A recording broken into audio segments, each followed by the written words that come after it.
4, versículos del 1 al 8. ¿Tiene ahí su Biblia? Si no, lo lee de ahí arriba. Dice así: en presencia de Dios, de Cristo Jesús, quien un día juzgará a los vivos y a los muertos cuando venga para establecer su reino, te pido encarecidamente, predica la palabra de Dios, mantente preparado, sea o no el tiempo oportuno, corrige, reprende y anima a tu gente con paciencia y buena enseñanza. Llegará el tiempo en que la gente no escuchará más la sólida y sana enseñanza. Seguirán sus propios deseos y buscarán maestros que le digan lo que sus oídos se mueven por oír. Rechazarán la verdad e irán tras los mitos.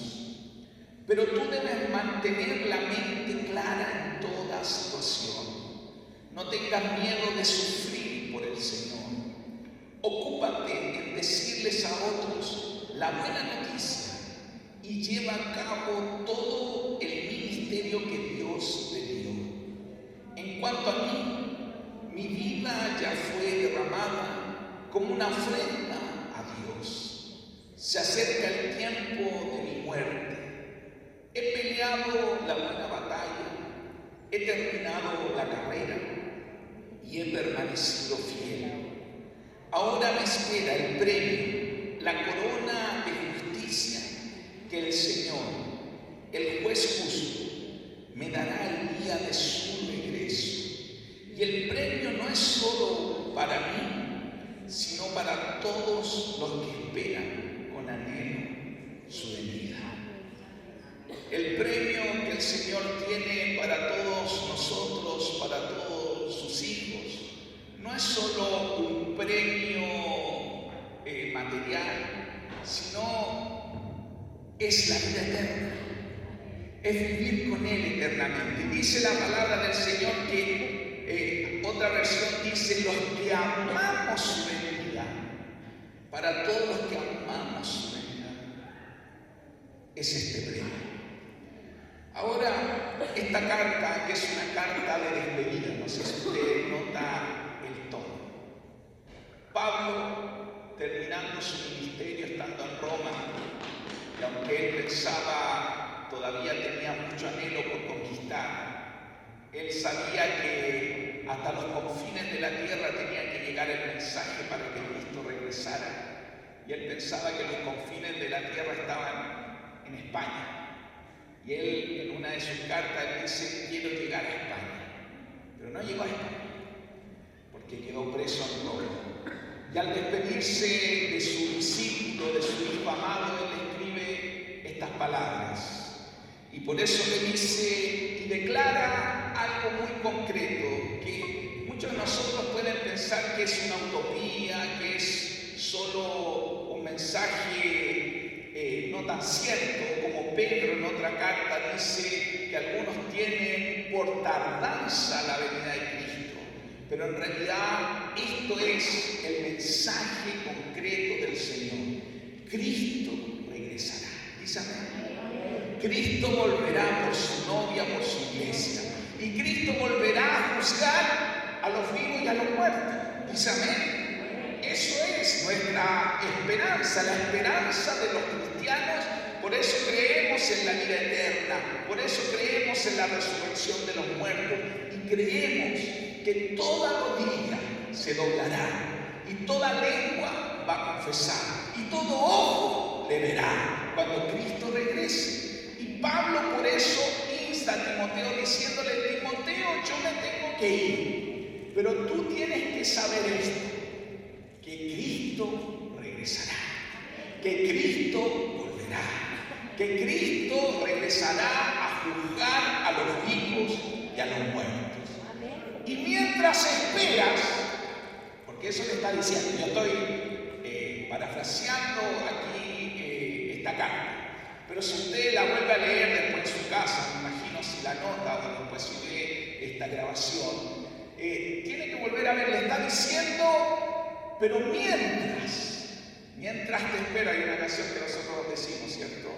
Mientras te esperamos, Señor, mientras te espero, que mi corazón no se apague, que mi pasión por ti no mengue, que mi confianza en ti no acabe, que no retroceda, que no me apague, que no me vuelva religioso, que no tenga otros ídolos, que no ponga mi confianza en otra cosa ni en otra persona que no sea Cristo. Y por eso le dice a Timoteo, te encargo, encarecidamente te pido.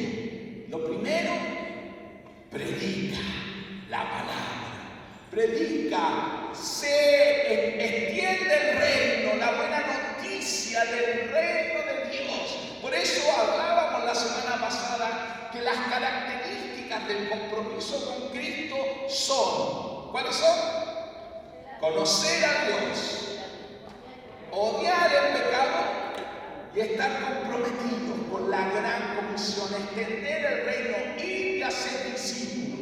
Y por eso le dice, Cristo regresará, pero mientras la iglesia profética, la iglesia que prepara el camino, es aquella que predica la palabra, que está preparada, que se prepara en la palabra del Señor, que come todos los días la palabra del Señor para transmitírsela a otros.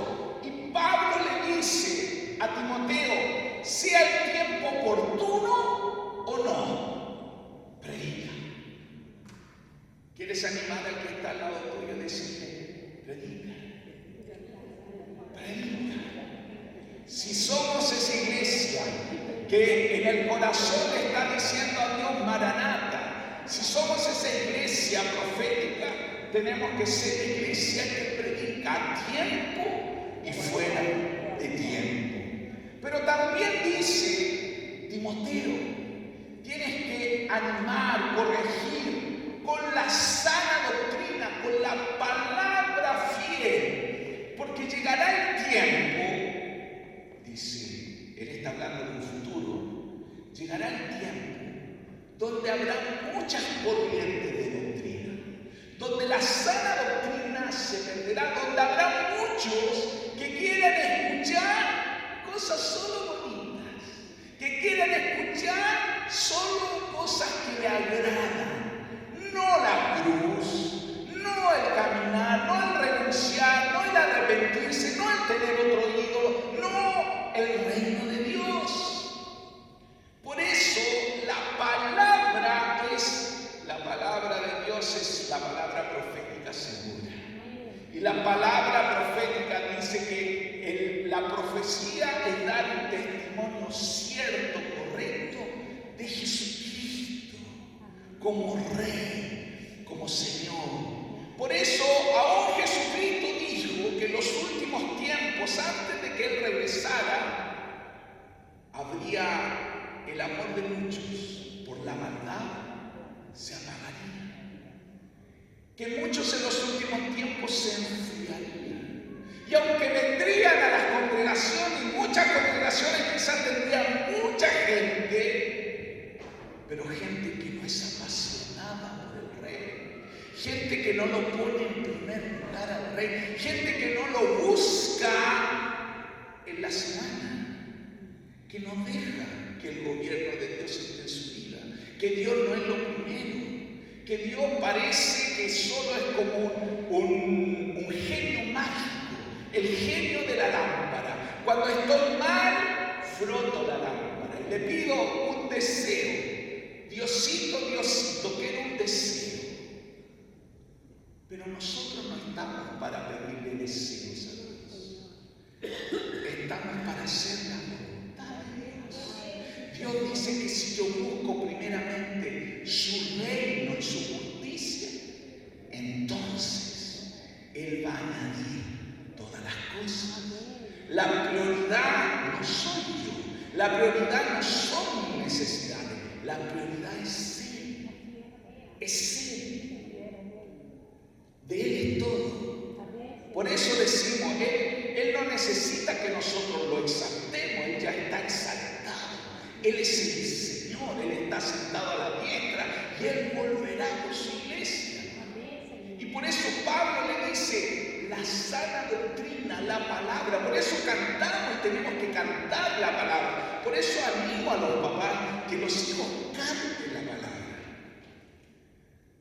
Nosotros no, algunos de nosotros tenemos tan introducido, a mí me pasa, ustedes se acuerdan que yo de repente estoy predicando y me salen canciones, porque las canciones quedan grabadas ahí en el subconsciente.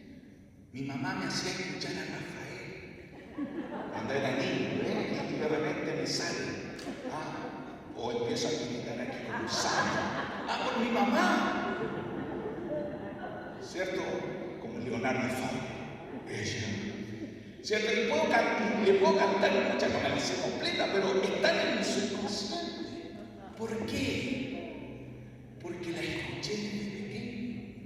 Pero ahora Dios nos llama a proclamar y a escuchar y a que como los niños canten, adoren al Señor. Y más encima si son palabras de Dios. Por eso tenemos que repetir, por eso cuando la Biblia dice que debemos escribir la palabra de Dios en los dinteles, de las puertas, en las ventanas. Bueno, a veces yo sé que nos vamos a andar haciendo grafitis, porque a lo mejor escribir toda una canción en una muralla va a ser no tan lindo. Pero si nosotros andamos repitiendo las canciones, cantándolas, proclamando la palabra de Dios. Ahora, si usted es bueno para improvisar, para hacer poesía, puede también cantar, leer un salmo y le pone letra y le pone música. Pero a veces los que no tenemos esa facilidad, tomamos la música prestada de otro hermano y la proclamamos. Porque llegará el día donde la sana doctrina no se escuchará. Y como bien decía Paula al principio, ¿cómo sabremos? ¿Cómo tú sabrás que lo que te enseñamos acá o que te enseñamos en la iglesia en casa o que estamos compartiendo es la verdad? ¿Cómo tú sabrás que lo que estamos hablando en realidad es la palabra de Dios? Porque literalmente tú podrías estar en una secta. Yo podría ser un secto. No, yo podría ser un falso profeta, podría ser muchas cosas. Pero lo único que nos mantiene, y se lo digo, yo el día que le predique algo que no está en la palabra de Dios, usted me tiene que hacer la cruz. Pero cuando le predico la palabra de Dios, nosotros la palabra de Dios no podemos ni agregarle ni quitarle. La palabra de Dios está para obedecer. Por eso Pablo le dijo que enseñara la sana doctrina y dijo, antes que Cristo vuelva, esto será importante, porque el amor de muchos no se enfriará, para que la apostasía no entre, para que la gente no vuelva atrás y no deje de caminar en el camino correcto. Necesitamos la sana doctrina. Por eso Pablo le dice, ocúpate y dile a otros la buena noticia, proclama, derrama. Y Pablo dice, yo ya estoy listo, he terminado la carrera, he peleado la buena batalla y me espera el premio. Pero Pablo dice, ese premio es para todos los que decimos Maranata. Amén, los que esperamos y anhelamos su venida. ¿Puedes decir Maranata conmigo? Esta es una oración, es un clamor. Señor, vuelve. Y por eso todos nosotros debemos entender que tenemos una meta. ¿Y cuál es esa meta?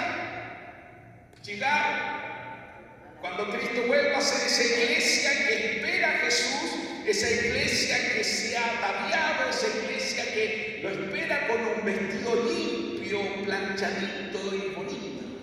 O sea, la meta de todos nosotros es que nos parezcamos a Jesús. La meta de nosotros es ser discípulos de Jesús. Y como decía la semana pasada, con un propósito. Y ese propósito es ir y hacer discípulos. Jesús dijo, todo poder, toda potestad me es dada en el cielo y en la tierra. Vayan y hagan discípulos. Para yo hacer discípulos, yo tengo que ser un discípulo. Digan, yo tengo que ser un discípulo. Porque si no, ¿cómo enseño a otros? ¿Cómo le enseño la sana doctrina? ¿Cómo le digo a mis hijos, por decir el ejemplo que estaba diciendo, adore al Señor, si yo no canto al Señor? Hijo, levanta los brazos al Señor, si yo no los levanto. Hijo, ora, si yo no oro. Por eso el legado que le podemos dejar a nuestros hijos es más que un legado económico, en nuestra propia vida, en nuestro propio ejemplo. Y yo voy a tomar 2 versículos de la Biblia para encaminar las características que debe tener un discípulo en este tiempo. Las características o cualidades que debe tener un discípulo mientras esperamos al Señor. Mientras te espero, yo me enciendo más y más para estar encendido con el Señor. Entonces, cualidades para tener en estos tiempos como característica de un discípulo. Y nos vamos a centrar ahí en Isaías, capítulo 50, versículos 4 y 5. Voy a pedir que lo pongan ahí. Isaías 50.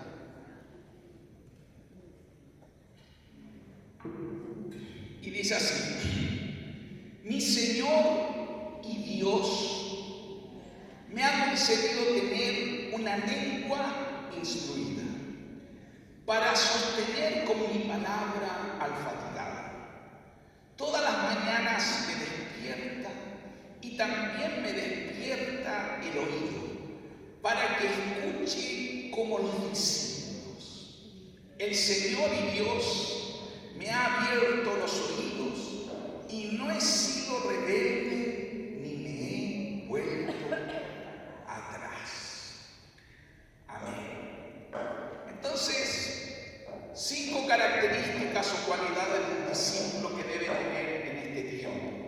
Discípulos que esperan la venida de Cristo, pero mientras esperan, también preparan el camino al Señor. Y hemos dicho que preparar el camino al Señor tiene 2 connotaciones. Preparamos el camino al Señor nosotros, en nuestra propia vida, en nuestro carácter, en nuestra santidad, y preparar el camino al Señor que hacemos discípulos a otros. Y la primera característica o cualidad que tiene este discípulo, dice que tiene una lengua de discípulo. A ver, sáqueme la lengua. No me la saque. Pero ¿qué es tener una lengua de discípulo, como dice aquí en Isaías 50? Es hablar lo que Dios me dice que hable. Y callar cuando Dios no me está diciendo que hable. O sea, solo hablar cuando Él me envía a hablar. Es escuchar a Dios y hablar lo que Él dice. Por eso nosotros definimos, hace muchos años, nos llegó esta revelación de la palabra del Señor diciendo que un discípulo es aquel que cree todo lo que Cristo dice y hace todo lo que Cristo manda. O sea, en términos muy prácticos, un discípulo es aquel que oye y hace. A ver, repita conmigo. Oye y hace. O sea, un discípulo es aquel que pone en práctica lo que escucha. Un discípulo es aquel que habla también lo que cree. ¿Usted se ha dado cuenta de eso? La palabra de Dios dice que de la abundancia del corazón hablamos. Yo por eso a veces en mi propia vida me examino. Cuando estoy hablando mucho, no sé, de fútbol. Entonces, ¿qué pasa en mi vida? O cuando empiezo a hablar mucho de series, de películas. ¿Qué está abundando en mi corazón. Pero cuando empiezo a hablar de la palabra de Dios, cuando empiezo a hablar de los sueños de Dios, cuando empiezo a hablar de lo que Dios me ha dicho, o de lo que leí, o de un libro cristiano, cuando empiezo a hablar, es distinto. Ahora, no quiero decir que nosotros no vamos a hablar de nada. Hay que hablar de la Universidad de Chile, por supuesto.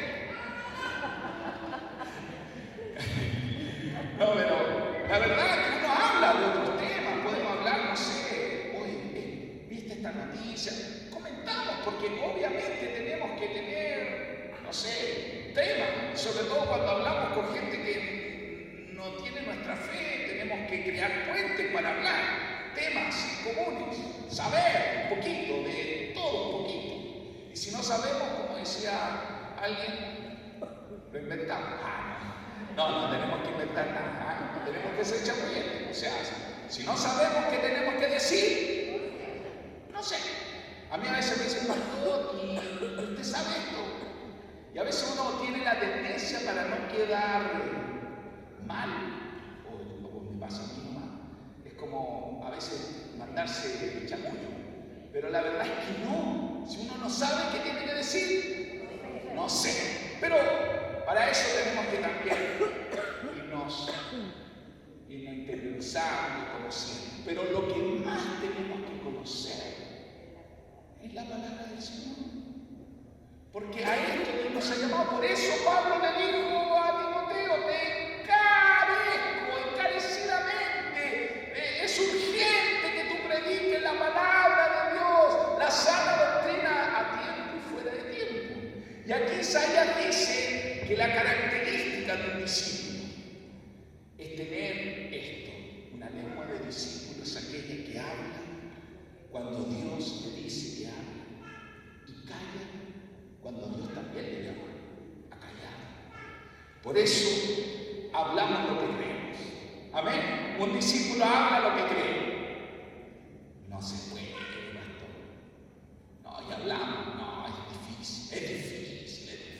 Es difícil que se convierta, es difícil que cambie. Si usted habla así, eso es lo que usted cree. Esto es imposible que yo haga esto, que haga esto mi esposo, mi esposa, no, mi hijo, mi padre, mi jefe, mi compañero. Bueno, si usted lo dice, eso es lo que cree. Pero un discípulo habla lo que cree. Lo segundo que dice aquí Isaías, lo que acabamos de leer aquí en Isaías 50. Un discípulo, la segunda característica es que sostiene al fatigado. Sostener al fatigado significa animar, afirmar, alentar, tenerlo. Al que está cansado, decirle vamos, se puede, levántate, ¿cierto? Como dice también en otra palabra, dice afirmar las rodillas, los que las tienen débiles. Y Dios nos llama a ser esa iglesia, esos discípulos que sostienen al fatigado. Muchas veces nos vamos a encontrar no con gente apóstata, sino gente, hermanos, puede ser que aquí mismo, hoy, haya gente cansada, sin fuerzas, que la fe pareciera que se está apagando, que quizás los temores están creciendo más que el amor. Y usted sabe que cuando el temor crece, el amor se empieza a apagar. Y por eso dijo Jesús y nos advirtió que en los últimos tiempos el amor de muchos se iba a enfriar, que este iba a ser el ataque frontal para los cristianos. El temor, el diablo lo iba a aumentar. Mi pregunta para ti, ¿cómo andas con el temor? Yo te quiero decir que el temor hay que confesarlo rapidito. Pastora o a los hermanos, estoy lleno de temores. Tengo temor a morirme, tengo temor a enfermarme, pero hay que confesarlo rápido para orar. Porque el temor no se puede anular en tu vida, en tu mente, porque si el temor llega, tu amor se va a apagar. La esperanza se va a apagar. El deseo de vivir se va a apagar. Por eso tenemos un enemigo que viene a matar, a robar y a destruir. Pero los discípulos, la iglesia profética es esa iglesia que sostiene al fatigado, que está atento, porque el amor que es Cristo echa fuera el temor. A esto Dios nos ha llamado y por eso el temor se tiene que ir. Cuando Cristo está, no hay temor. Pero todos nosotros en algún momento de nuestra vida pasamos por temores. A veces el enemigo está susurrando ahí. El temor, el miedo, la culpa. Porque el enemigo lo que quiere es que tú abandones la carrera, que tú dejes de correr, que tú quedes sin fundamento. Porque eso es la apostasía, eso es el enfriarse. Por eso dice Jesús que nosotros, cuando el amor está, el temor se va. Y aquí en Isaías dice aquí que para que yo sepa, dice, para que me anima la palabra de saber y entender, saber para qué yo vivo en este tiempo. ¿Por qué me toca vivir en este tiempo? ¿Por qué me tocó nacer? Podría haber nacido hace 100 años atrás. Podría todavía no haber nacido. ¿Por qué estoy vivo? ¿Por qué en esta generación me ha tocado vivir? ¿Cuál es el propósito, Señor? Tengo que preguntar por qué en este tiempo estoy vivo. Como lo hizo la reina Esther, ¿cierto? Que para este tiempo le dijo su tío, Mardoqueo, le dijo, para este tiempo has nacido. Hay una canción, ¿cierto?, que dice, para este tiempo nací, ¿cierto? Para este tiempo. Entonces, nosotros, como esta iglesia profética, debemos sostener al fatigado. Pero ¿cómo uno sostiene al fatigado? Uno no le dice solo al fatigado, ánimo. A ver, digamos ánimo.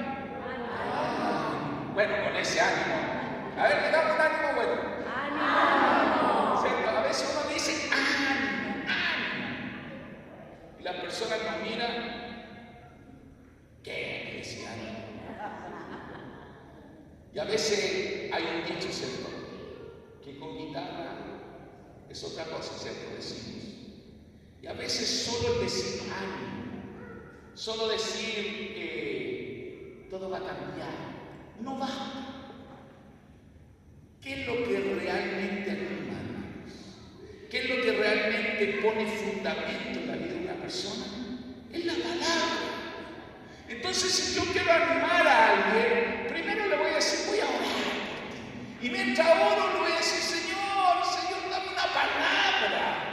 Porque con una palabra, solo una palabra tuya, di tú una palabra y todo cambia. Aunque tengamos buenas intenciones, aunque le digamos, no te preocupes, no, ánimo, ánimo. Sí, a veces la gente necesita escuchar, necesita tener un abrazo, necesita tener nuestras manos.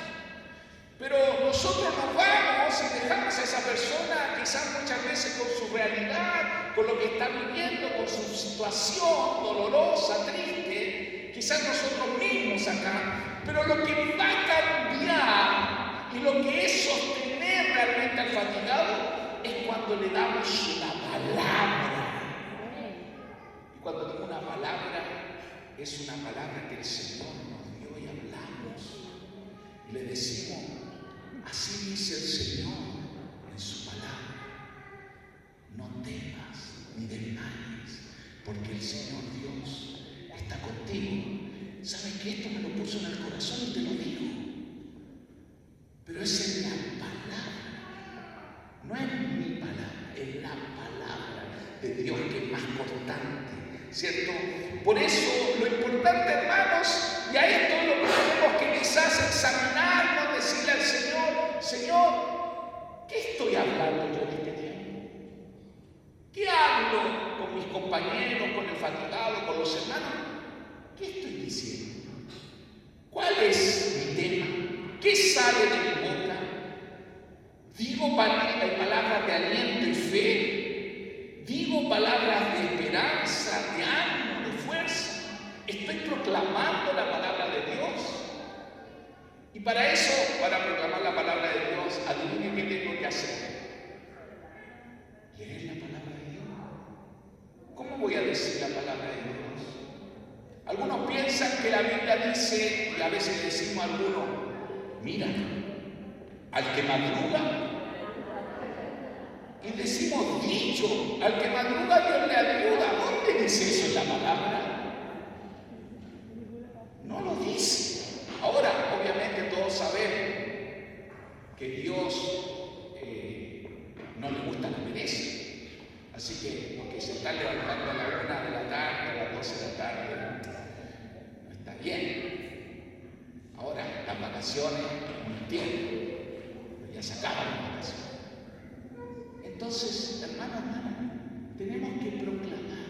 Eso es lo que anima al fatigado, sostiene al fatigado. Lo tercero, dice que es aquel que mañana tras mañana escucha la palabra del Señor para animar al fatigado, para sostener al fatigado, para tener una lengua de discípulo. Todos los días se sienta a la mesa del Cordero. ¿Para qué dice Isaías? Mañana tras mañana para escuchar. Más que nunca necesitamos en estos tiempos escuchar a Dios. Porque, vuelvo a decir, Mateo 24 dice que en el final de los tiempos, antes que Cristo regrese, se levantarán falsos profetas que querrán, y su fin será apagar el amor de muchos. Entonces, estamos rodeados de falsos profetas. Las noticias, el internet, tenemos mucha cosa que se dice. Y quizás muchas de las cosas que se dicen son verdades. Pero hay una verdad que es absoluta, que todo puede cambiar. En las noticias decían que este fin de semana iba a haber una tormenta tropical, que iba a llover en la zona central. Y algunos quizás andan con paraguas, ya se prepararon para el invierno. Pero ve, usted puede creer lo que quiera creer. Total, la televisión lo dice, el internet lo dice, pero ¿qué es lo más correcto? Escuchar a Dios todos los días, mañana tras mañana. Por eso, mañana tras mañana Dios quiere hablarle como a un discípulo. Un discípulo es aquel que oye a Dios todos los días. Porque si no lo oigo, ¿cómo voy a hacer? Eso hace un discípulo. Por eso, el que hace es el que oye. ¿Qué te está pidiendo Dios que hagas? No sé, puede ser que no sabes porque no estás escuchando. Pero Dios está hablando. Dios está hablando. Y cuando Dios habla, o hacemos, obedecemos, o somos rebeldes. Y este es lo cuarto. La cuarta característica de un discípulo, según Isaías, dice que no es desobediente a lo que Dios habla, que no es desobediente a lo que Dios está diciendo. Entonces mi pregunta para ti, ¿tú te mueves en obediencia? ¿Tú te mueves obedeciendo la palabra del Señor? Porque no hay mayor testimonio, ya sea para los que nos ven, para los que están con nosotros, nuestros hijos, nuestra esposa, esposos, nuestros compañeros de trabajo, con los que pasamos en el día a día. No hay mayor testimonio que la obediencia al Señor. Yo puedo hablar muchas cosas, pero si soy rebelde a lo que Dios dice, no sirve. La obediencia es la clave. Por eso nosotros no podemos dejar que ninguna raíz de amargura, nada crezca en nosotros. Porque la obediencia habla más que nuestras palabras. Entonces ¿qué Jesús nos pidió? Jesús, y a último, Pablo le dice también a Timoteo que debemos evangelizar, discipular, que debemos tener comunión unos con otros, que debemos hacer discípulos, que tenemos que también ser parte de la iglesia, pero no solo el domingo, que tenemos que ser parte por las casas, las iglesias en casa, estar juntos, animarnos en la sana doctrina, en la palabra. Eso dice la Biblia. Tenemos que perdonar, tenemos que orar. La Biblia tiene, la verdad de Dios tiene muchos mandamientos y muchas promesas. Las promesas son para creerlas y los mandamientos para obedecerlos. Pero de eso se trata el cristianismo. De eso se trata ser un discípulo. Y si en mi vida no está la obediencia, si yo quiero vivir como se me da gusto y gana, si yo quiero hacer mi propia voluntad, te quiero decir que eso no es ser discípulo, que eso no es ser la iglesia que Dios va a venir a buscar, que eso no es ser la iglesia profética que Dios quiere. Simplemente es eso, tener una religión. Es que tú digas, yo soy evangélico, yo soy cristiano. Pero religiones muchas. Puedes escoger en cualquier lado. Pero yo ya lo he dicho, la religión es peor que el cáncer. Y lo último que dice como característica de un discípulo es que no vuelve atrás. Un discípulo no es alguien que tiene como alternativa volver atrás. O como también la Biblia le llama, ser apóstata. Por eso, hermanos, tenemos que dejar cerradas todas las puertas, todas las ventanas. Entender que no hay muchos caminos. Que aunque el mundo diga que todos los caminos llegan a Roma, hay un solo camino, que es Jesucristo. Yo soy el camino, yo soy la verdad, yo soy la vida, nadie me lo Padre sino por mí. Un solo camino, una sola puerta. Y por ahí tenemos que entrar. No por total, yo abro cualquier puerta, cualquier ventana. Jesús dijo, el que no entra por la puerta y entra por la ventana es el ladrón y salteador. Nosotros entramos por la puerta. Por eso no volver atrás. Y algunos, aquí muchas veces me pasa a mí, y quizás alguno de ustedes está pensando, no, yo nunca voy a volver atrás. Si ya llevo, no sé, 40 años, 30 años, 20 años siendo evangélico, 10 años, ¿cómo voy a volver atrás si yo creo? Pero el volver atrás no significa solo dejar la congregación, dejar de ser evangélico. Volver atrás significa volver a las cosas de antes, volver a las tinieblas, porque Dios nos ha trasladado de las tinieblas a la luz. Eso es lo que se llama conversión. Dios nos ha sacado de la potestad de las tinieblas y trasladado al reino de su amado Hijo, dice Colosenses capítulo 1. Ha habido un cambio de posición.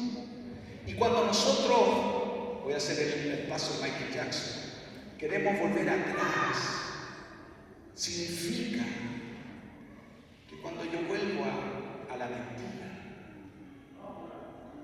cuando yo vuelvo al enojo, a los pleitos, cuando vuelvo a estar solo pensando en mí mismo, en el egoísmo, cuando empiezo a juzgar y a criticar a otros, a murmurar, etc., estoy volviendo atrás. Eso es volver atrás. No siempre volver atrás significa que tú ya te dejes de congregar. Claro, eso ya es la evidencia más clara. Cuando alguien se va de la congregación y decimos se va al mundo, se va a Egipto, se va al desierto. Pero en la práctica, ¿qué significa volver atrás? Significa volver a lo que tú hacías antes. a practicar la mentira, a practicar el odio, a practicar el chisme. Eso es volver atrás. Entonces mi pregunta es, ¿estás volviendo atrás?